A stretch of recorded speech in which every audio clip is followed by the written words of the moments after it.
Hi, I'm Jason Gorber at ThatShelf.com, and we're here to talk about Cat Stevens' masterpiece, Tea for the Tillerman, in a couple different versions that I think collectors will be very interested in. Big shelf. 1971 was an incredibly prolific year for Cat Stevens, the man who would eventually change his name to Yusuf Islam. He had a bunch of hits that were pretty fun, but definitely overproduced. I mean, some of his earliest records, you have the sort of horn sort of driven stuff, sort of big pop productions. And then he actually got ill. He was in the hospital for a number of months. And out of that came two records in quick succession. One's Mona Bone Jackin', which also was released as a deluxe 50th anniversary release here in 2021. And a few months later, he came out with what many consider to be his greatest musical accomplishment anyway, in Tea for the Tillerman. An album that has many of the hits, the songs that you associate with him being sort of a full-on singer-songwriter. When the production got stripped away and it's really a man, the beauty of his songs and the emphasis on the acoustic guitar and the timbre of his voice, sort of bringing these sort of mini epics, these beautiful, melodic, hopeful, peaceful, angry, sad songs all to the fore. There's obviously been a million gazillion different versions of Tea for the Tillerman that have been released for collectors to pick up. Obviously, there's first pressings with the pink label from Island, one of the original Island productions. I don't have one of the original UKs. But I have a few in my collection. There's one that's actually I have sort of on loan. It was from a local store that wanted me to take a look at it. This is for those that are in the know what it is. Talked a little bit about in a Supertramp video, but this is the Mobile Fidelity UHQR of Tea for the Tillerman. Now, when originally released, the lunatics that would buy this were those that really were there to not only sort of gorge on the music, but also to show off their systems. The box on this is absolutely in impeccable shape. Unfortunately, there's an issue with the vinyl, which I'll get into in a sec. But nonetheless, these UHQR's ultra high quality recordings is a trademark that's actually been taken up not by Mobile Fidelity, but actually by Acoustic Sounds later. There's a whole drama about that, and again, you're welcome to dig into that online about the story about what happens with the trademark. But fundamentally, what it was is in the early '80s, late '70s, early '80s, Mobile Fidelity was doing a pretty great job of doing very, very good releases of a number of what were even then considered classic records. You got to remember the 1970s with the oil embargo, particularly in the United States, a lot of pressing plants were using either recycled vinyl, which, you know, sounds good environmentally, but does disaster to sonics, or just not really caring as much about the actual presentation as some of the more audiophile neurotics out there do. And there's no country that more embodies that in the greatest possible way than Japan, who go to incredible lengths to ensure that they get the best quality out of many of their productions. Now, a lot of time, mastering choices of Japanese pressings are certainly suspect, and the fact that a lot of them don't even do any kind of mastering when they put a record onto vinyl, leaving exactly what's on the master tape, which was never meant to actually go onto disc as was. It was always meant to go through the second stage. It'd be like an uncolor timed camera negative suddenly being presented and projected. The colors will look not as bright, not as dark, is a sort of a decent metaphor for it, which some people really love, that beautiful sort of mid-rangey, heavy sound, and others find a little challenging, as it were, to the original artistic intent. At its best, Mofi would do definitive versions, even back in the day, of certain recordings. At others, they employed what many considered to be anathema, which is a so-called smiley face EQ, which is boosting the treble, boosting the bass, unnaturally beyond what was originally intended from the original recording levels, and creating a sound that frankly works really well on low volume. Now, again, whole nother conversation to have, but I always, when I EQ, when you get in a car and you sort of tweak, you pump up the highs and pump up the lows, and you get this sort of better smiley face sound. It's like, why does it sound so good? Well, it actually sounds really good on low volume. When volume lowers, those are the elements of the frequency that actually diminish, and then the mid-range actually is allowed to come to the fore. That's what the loudness volume on certain older receivers actually does, is pumps up those frequencies, so you get a little bit more oomph at lower volume. It took me years to actually understand what the hell was going on. I sort of found by myself that I liked that sound, but it was also because I wasn't listening on a particular revealing system, and I wasn't listening nearly as loudly as I should have. Nonetheless, forgetting the smiley face EQ, when Mofi did some great stuff and some vintage stuff, it's truly beautiful recordings, but they've put all of that stuff away and tried to do the best they could with this archival series of UHQR, where you get what should be the definitive version. You have original master tapes. That's what the original master recording refers to, as opposed to when it just says mobile fidelity on the top, which means that it's sourced from a way that they can't verify actually is the master tape. Sometimes it's analog, sometimes it's digital. That's a whole nother conversation. We have lots of other conversations taking place here. Nonetheless, here we are. Finally got to hear most of, in its most pure form, T for the Tillerman. Inside these boxes I've shown before, you get a bit of foam. And I gotta say, for something that goes back 30-something years, I'm actually pleased to see that this is held up. It hasn't turned into some sort of sticky, watery mess, the way that I fear. Their current mobile fidelity one-steps also have the foam, and I hope it's as archival, as it were, as this.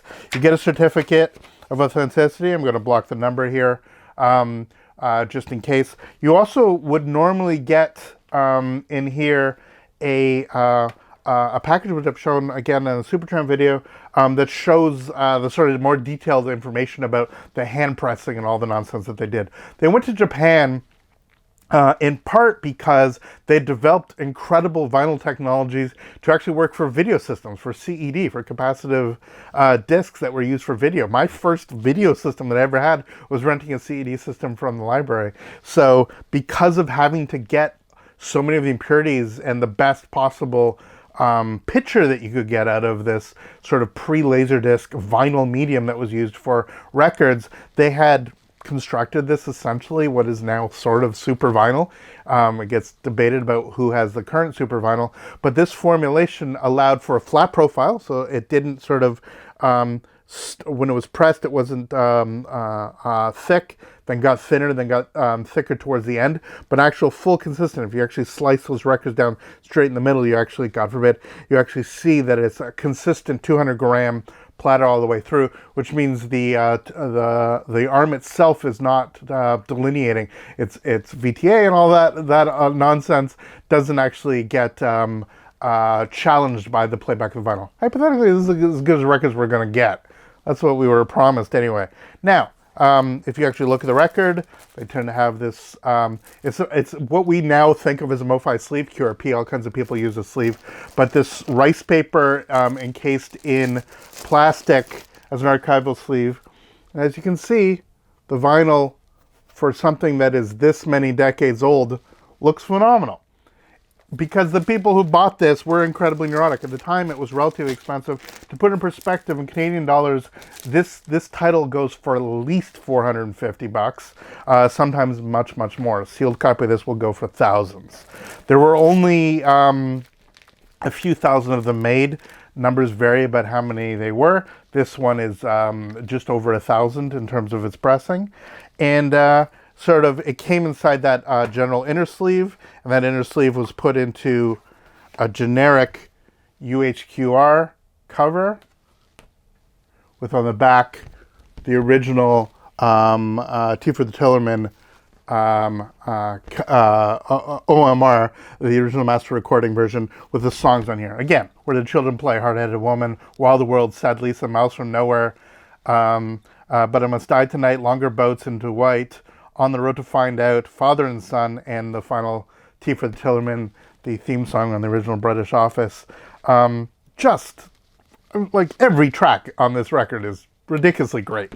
So the dream is to have a version like this. Unfortunately, with this one, there's actual physical damage on the disc.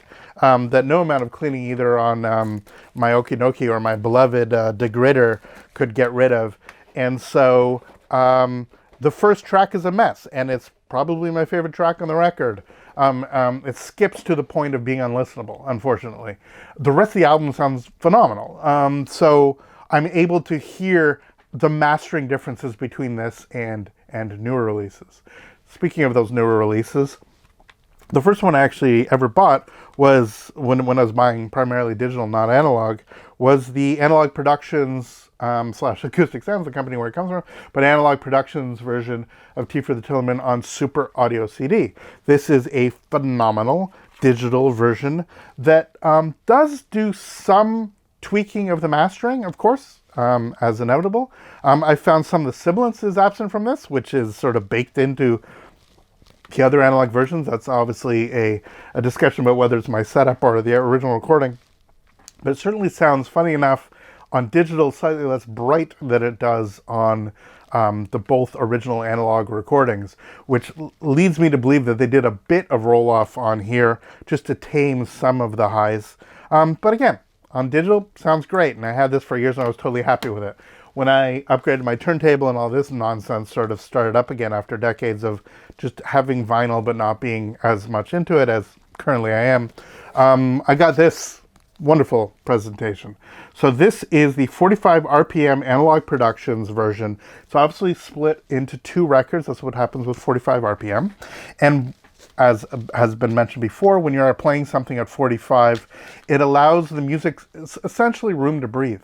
That you, first of all, there's two things at play. First of all, the closer to the edge that a groove is being played, because there's basically so much more surface area, the song itself is allowed to have greater highs and greater lows. You can have more treble and more bass on the outside of the groove than you can on the inside. It's one of the things that they had to take into consideration when you're pressing vinyl, that the inner tracks tended to be a little bit underwhelming sonically. It's one of the nonsense things about analog reproduction off a disc. So if you can put that on 45 RPM, that means hypothetically you have longer grooves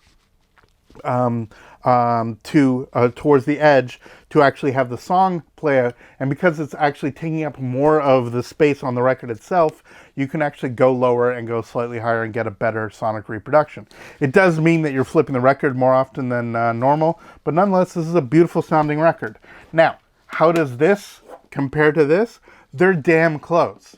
They're close enough that I'm absolutely going to be happily living with this unless I can find one of these for a particularly neurotic collecting mode. But nonetheless, this is a beautiful, beautiful version. It comes and goes in terms of whether it's on sale or not. It's not out of print. It is actually currently in print, and there's some stores that I believe are getting new versions of it. Mine is numbered, number 2707. I believe new ones are not numbered. I don't know how that all works out. It gets confusing. But nonetheless, if you were to buy one version on analog, this is one I would absolutely wholeheartedly suggest. It's close to about $70, $80 Canadian if you can find it in retail, which is not cheap for a record that, you know, it was for years in the dollar bin because there's so many gazillion copies sold. But nonetheless, this is a beautiful, beautiful version that is hundreds of dollars less than this one, if you can even find this. Now, for the 50th anniversary, as I mentioned, they released a box set. Here's the box set.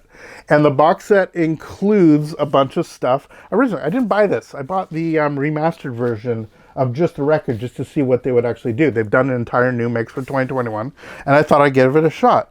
And in no uncertain terms, it sounds like shit.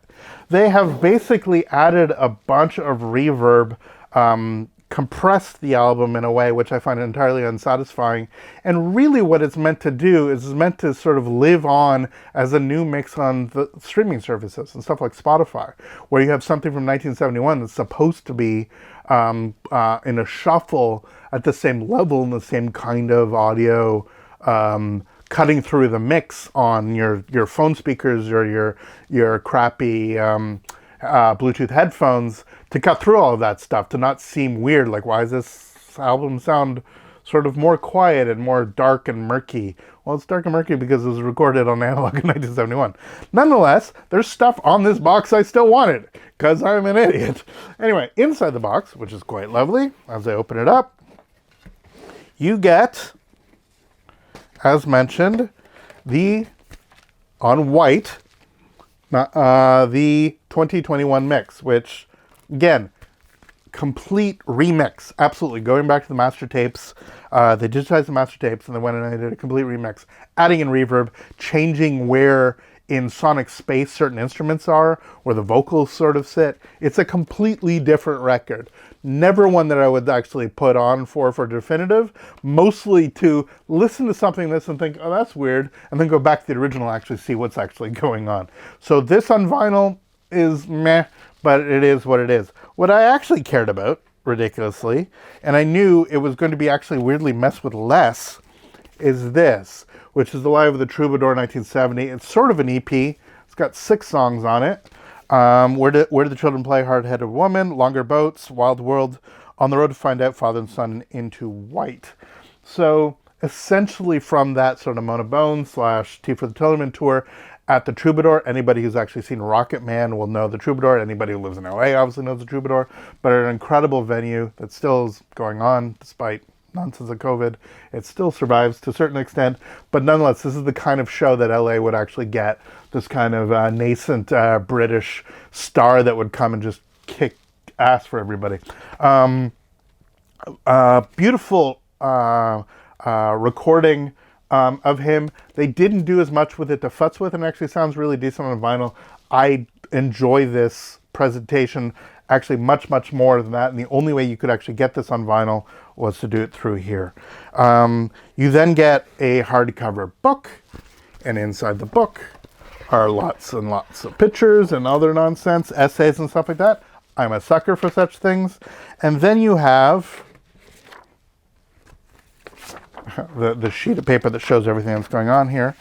And you have in here one of these breakouts to show all the discs that's actually included in here. So here you have 5 CDs worth of stuff. You have a remaster of the 1971 mix, so you can just play that, and it's just a slightly cleaned up version of what we got in 1971. You have the 2021 mix, then you have a bunch of studio work and B-sides and stuff like that, and then you have here, demos, alternate versions, bonus tracks, etc. As it all plays out. The 2020 mix, which, you know, the 2020 remaster, 2020 mix, 2020, 2021, how it works, and again a CD version of this Live of the Troubadour. You also have a Blu-ray, and inside here on the Blu-ray is the film version of the Troubadour show, as well as the high-resolution digital versions that they used to make the CD on Blu-ray. So I have in high-resolution digital as part of this box this record. How many times am I listening to that compared to listening to the SACD? I don't know, but I have it. And then you get, as per usual, a box of tchotchkes. And inside here, if I can open this without too much drama, you get lyric sheets. Here's Don't Be Shy. Again, pick up a good book now. Miles from Nowhere, I guess I'll take my time. Just a sort of a frameable picture if somebody was so inclined. And then, a sticker from the old school, right? And here, the Live of the Troubadour concert poster. So yeah, it's the kind of stuff that makes, you know, this kind of anniversary bonus work for many people. I don't generally care about the tchotchkes. I'm much more interested in the actual music, of course, and the fact that it allows me to get both high-resolution digital versions of the Troubadour show, but also the vinyl version, and the demos and elements and stuff like that. I actually care about that stuff. I am the person who that is designed for, so it's a way of me celebrating the record. Now, I'm not sure how well it's going to work. I can't, due to the vagaries of YouTube, I cannot obviously play the difference between these. I think many people would be interested to hear how these two differ. I am going to put up now, just to show the difference in terms of the audio spectra. I recorded both of these from my system onto a Zoom H6 recorder, kept the volume identical so that any difference in volume and actual spectra are a difference in terms of the way that they mastered it. I'm not going to volume match it because it sort of, for me, defeats the purpose. And you're going to see in the next section here just what the difference is between these two recordings when digitized. Now, I understand that's a little bit ridiculous to go from analog to digital, but nonetheless, we should be able to see pretty fundamentally the difference between these two records as they actually play out. Okay, what we're looking at here is the UHQR wave files from the vinyl rip of T for the Tillerman. If we go in here and actually zoom in, you can actually see some of the major clicks that actually made it stopping being able to actually be played correctly. This first track here, you can, I believe, quite readily see where the top is the way that the actual waveform actually peaks out. It's a relatively quiet open, but there's so much dynamic range at play here. The way that the entire album plays out. This is, again, 33 RPM, so the way that it builds is going to be different than the 45 at best of times, but by the time you get here, you can see some really high peaks, definitely in comparison to some of the more quieter elements here. If you look at the spectral analysis as well, we have information way up into the high spectrum here, way above 10 kilohertz, which is obviously good. This is 20 kilohertz, this is 30 kilohertz, so this is way beyond most human hearing, and stuff that you would normally see sort of brickwalled, especially on certain digital recordings. It'll actually just be capped off sort of where the mouse is here. But just looking at it, all these various tracks, which I would love to play, but the joy of copyright means that we cannot do it. If we just contrast this song here to what happens if we look at the 45 RPM and just, again, where the general peaks are, these single lines that are there, that is one of the cracks, but just the sort of build up and how high it goes here. If we look at the exact same thing here, you can see this is slightly zoomed in, but just in terms of relative peaks, it is much hotter. It's actually, the vinyl itself is pressed into much hotter, and it means that when we actually have the sort of more loud elements that are coming in here, they're maximizing the amount that's actually on the record, which is good. Yet again, you can see that there's significant information well above 10K, 20K, 30K and above. We definitely are having some peaks in the spectral here. But fundamental differences in terms of how this plays out, even again, I can zoom this in. The peak of this is substantially better. This is going at the -6 decibel level, and as we're looking at here, you can see we're right up to almost 0 decibel, almost the maximum of what we were getting on my digital recording.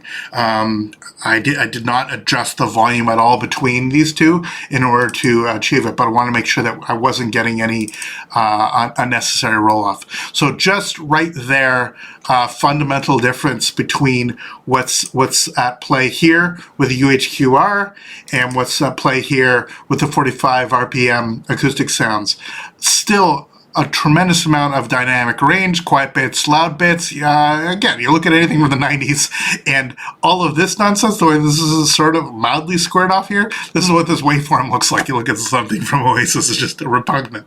I love the records, but it's just, that's not the way they record stuff anymore. But going in here, it really is a stunning and beautiful presentation. It's a real shame that whoever owned this record decided to maul Trek One Side One of the great songs on here. Anyway, there fundamentally the difference are between the two analog versions. So now I have two other files to look at. These are the digital files. One is basically conversion from DST to wave of the acoustic sounds or Analogue Productions version. So that should be the same as this. So if I go to the 45 RPM and I go to Where Do the Children Play, which is this track right here, you can see down here we have peaks, 20,000, 30,000. There's some information that's sort of in this higher level, but really it's sort of capped to about there, capped to around 20 with a couple elements above here on the UHQR. Much more information, it seems, above 20 to 30. Here, this actually goes higher. You can see that there's peaks approaching 40,000. Again, this is on the analog. If I go to the digital, and this is a digital FLAC, you can see that we're capping off under 20,000 based on how this actual zoom works. And the information is pretty solid, but this is the most important thing, is the way that the actual waveform itself actually behaves. The sort of where the actual peaks are, how close they are to zero.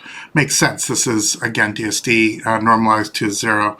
Again, if I go to the 45 BRPM, we just have a lot more, that the peak is here and the lows are all the way down here. The same technical file that was used to make one straight from the tape and then from that tape to DSD. They should be pretty equivalent, but you can see that this is much more, for lack of a better word, compressed. If we go to the 2021 mix, or 2020 mix rather, it's indeed quieter, but it is much more flat. You can see the peaks to the lows are much more stable, for lack of a better word. And if we go here and we actually look, that there's just really not a heck of a lot of information anywhere above 20, not to be surprised. This is should be the high resolution file, the FLAC, so it should be well above what CD can actually handle. We should have information up here, but there's very little information. You can see that really just basically caps off at 20. So this is what they did, is they made most of the records sound much more flat, so that the quiet parts are less quiet, the loud parts are less loud. They haven't brick-walled it to zero.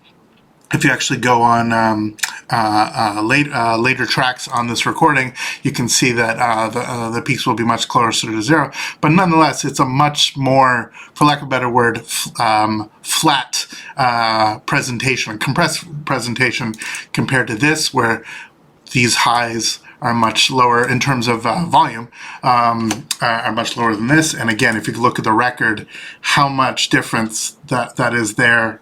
If I zoom in, that we have very quiet here, going to almost 0 decibel based on what I did in terms of my digital recording. And if you go to the UHQR and I zoom in, you can see the same thing here. It is much quieter here, and then when it builds up, it builds up.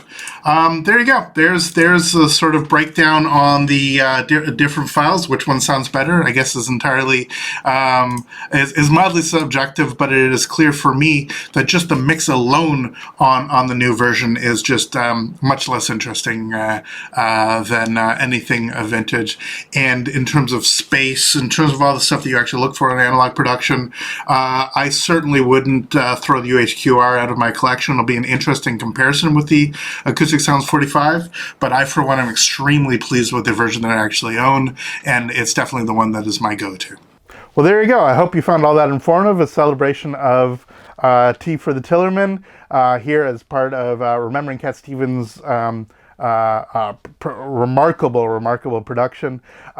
Please let us know in the comments what you think of these videos. Please subscribe, ring the bell, do all of that stuff. Join us on social media, and we will see you next video. All the best. Go listen to some music.